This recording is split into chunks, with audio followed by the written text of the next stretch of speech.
Alright, today we're going to be sanding and slapping some paint on the 74 Dodge Dart Swinger. So, trying to offload this to make some room and clear up some funds. Work on the Nova, the 56, and a couple other things, because I just don't think I'm going to get around to doing this one. But I guess we'll see if I'm forced to, because I already have it posted for sale and not too many bites, only some nibbles. So I'm thinking if we sand it, clean it up a little bit, make it a little more appealing to the eye, put some red oxide primer on it, maybe a few more people will be interested in it. Because right now, you see stuff like that where the previous owner paints around the wheel wells, it's mismatched colors and stuff. It's a little not as appealing as all one color. So make it look pretty and cover up some of this little surface rust spots. It'll help it all around, and that way the next owner can get around to painting it whenever they want. A couple little rust holes, but we'll clean it up a little bit, get it sanded, get some paint on it today. It'll be a lot of time lapse stuff because nobody's going to want to watch someone sand a whole car by hand. So I'll get the tractor over here, get it backed up, get it mowed and pushed back in place and get at it. Alright, did a quick and dirty tape off. Oh, look at that, I already missed a marker. Just all the handles, mirrors, chrome, stuff like that. Didn't do the windows yet because I didn't get the paper out and everything, but I didn't want to get the paper covered in sanding dust and everything until I can get it, until after I finish sanding, the way I can get it wiped down and everything, and then put the tape on. Well, the rest of the tape and the paper. But I'm going to get sanding. So, time lapse time.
Alright, I think I got everything. I just got to wipe it down, tape off the windows, cover up the tires, and a lot of other little things, and then be able to shoot paint on the outside of the body, and then always come back and do the door jambs and everything. But just about there. So I'll get everything taped off and we'll get to painting. Alright, well, got it all taped off, wiped off. See if we can't beat the rain here. It wasn't supposed to rain at all, but Ohio weather changes every 5 minutes. So got everything mixed up. Set you up here and we'll get shooting. Hopefully we can beat the rain.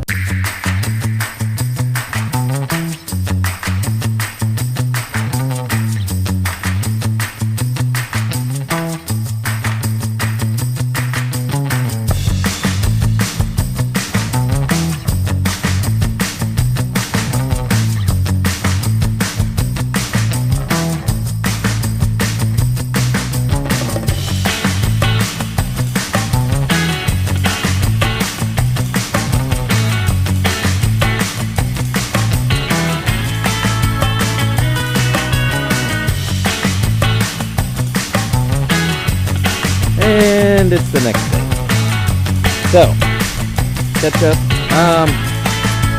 Well, started painting yesterday. Got most of the way through it. Ran out of paint. And I had balance, a little bit of hood here, this fender, door, and this hard roof. And it started to rain. I'd like to get painted. Hopefully that translates. Pretty much just gliding along there. Everywhere we got that paint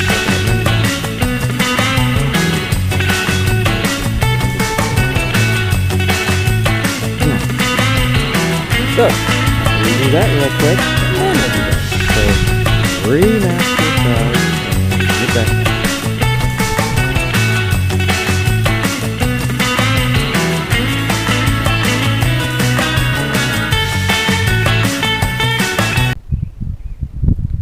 Yeah, what'd that take? 5 minutes? Take that off? Not too bad. If you don't own a giant roll of paper, I suggest you get some. Makes life very easy for painting cars or whatever you're doing. That may require mass cover up. Spot there. Yeah, get a giant roll of paper. Makes life easy. Newspapers and everything are fine. Come in just as handy, but I got that for free, so I got a couple rolls of it. It makes life real simple. So now we're just going to sand these areas. The paint got wet. It looks like turds. And we'll get it painted. Wrap this job up. Get this thing going down the road. Well, on to somebody else. Alright, thought I'd include a quick tutorial on just the mixing and all that good stuff. So I wanted to kind of tell you that I used to be really intimidated by painting with a gun. You know, I painted everything with a rattle can, you know, because I just thought, oh, it's just easy. Grab it off the shelf and spray and paint. You know, for little stuff, that's cool. For little parts and whatever, it's actually fine. It saves time. You just grab it, paint. But it's never really lasts that long. You know, you can get decent results, but, you know, it's always kind of a toss-up, whether it's going to be good or bad. Most of the time, it's not. I painted whole cars with rattle cans, and man, it's way more expensive. You go through 15, 20 cans of that stuff, and you always get the lines, you get the stripes. But with this, I mean, you never get that. I mean, you actually have to try really hard to screw up painting with an actual gun. And the biggest thing, the most expense that goes into it too, is the compressor. And I mean, I got a Harbor Freight compressor. These are Harbor Freight guns, and it's a 33 gallon. You know, it doesn't have to be crazy, but it, you know, better the compressor, the easier it's going to be, because, you know, you don't want to go under that 35 psi or whatever. You know, you want to keep constant pressure on it. I have this rig here right now because my regulator on my compressor actually broke and was leaking much air. So I grabbed one off of my smaller compressor and just threw it on here, just to make my life easy until I get a replacement, just so I could get the car painted and not have to make another trip into town.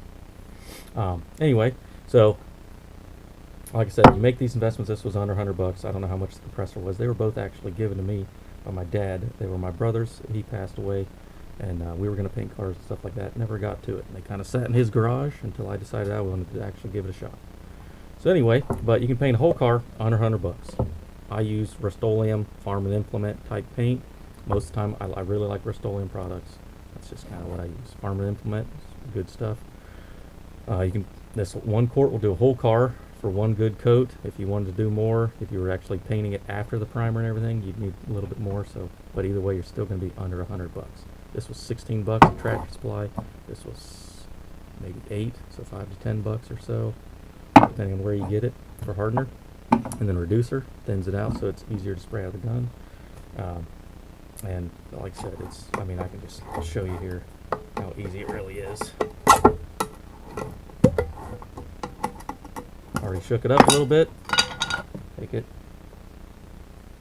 Pour enough. I'm going to do about a whole cup or so. A cup, I mean, enough to fill that. Reducer.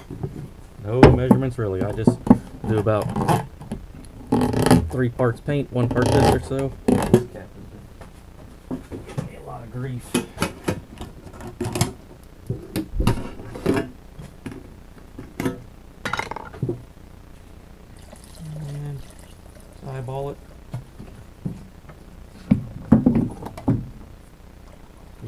stir.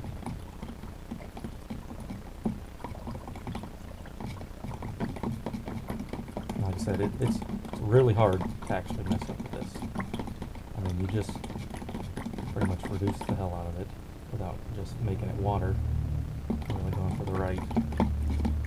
You just want it to be runny, but not making a constant stream down, or it's a kind of thick rope of it. That's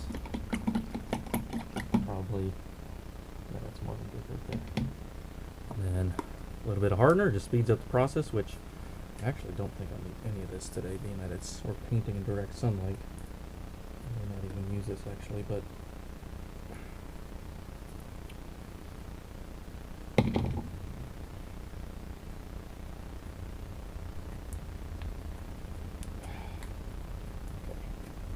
just for the sake of the video then, I'll go ahead and use some little bite of rattlesnake venom. Don't need a whole lot.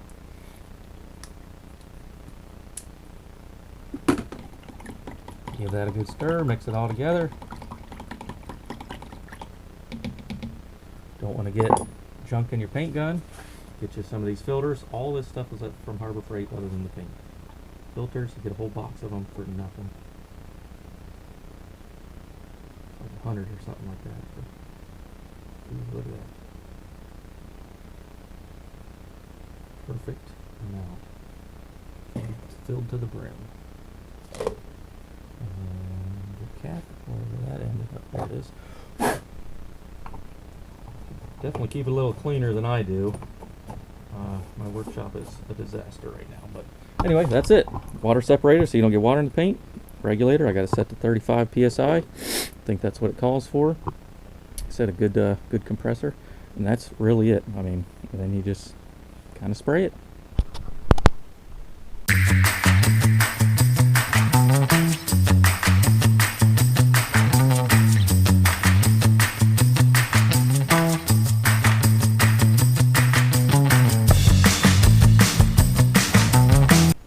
Alright, and just like that, we have quick and dirty paint. All one color, no runs somehow.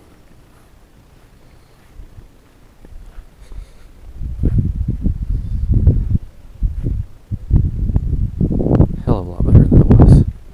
Didn't do the door jambs too well, just spritzed them a little bit just to make them look halfway decent. So you couldn't see them from the outside, but like I said, this was just a paint job to get it all to be one color. So it wasn't so Frankenstein-y looking. But that's it. So don't paint in the rain,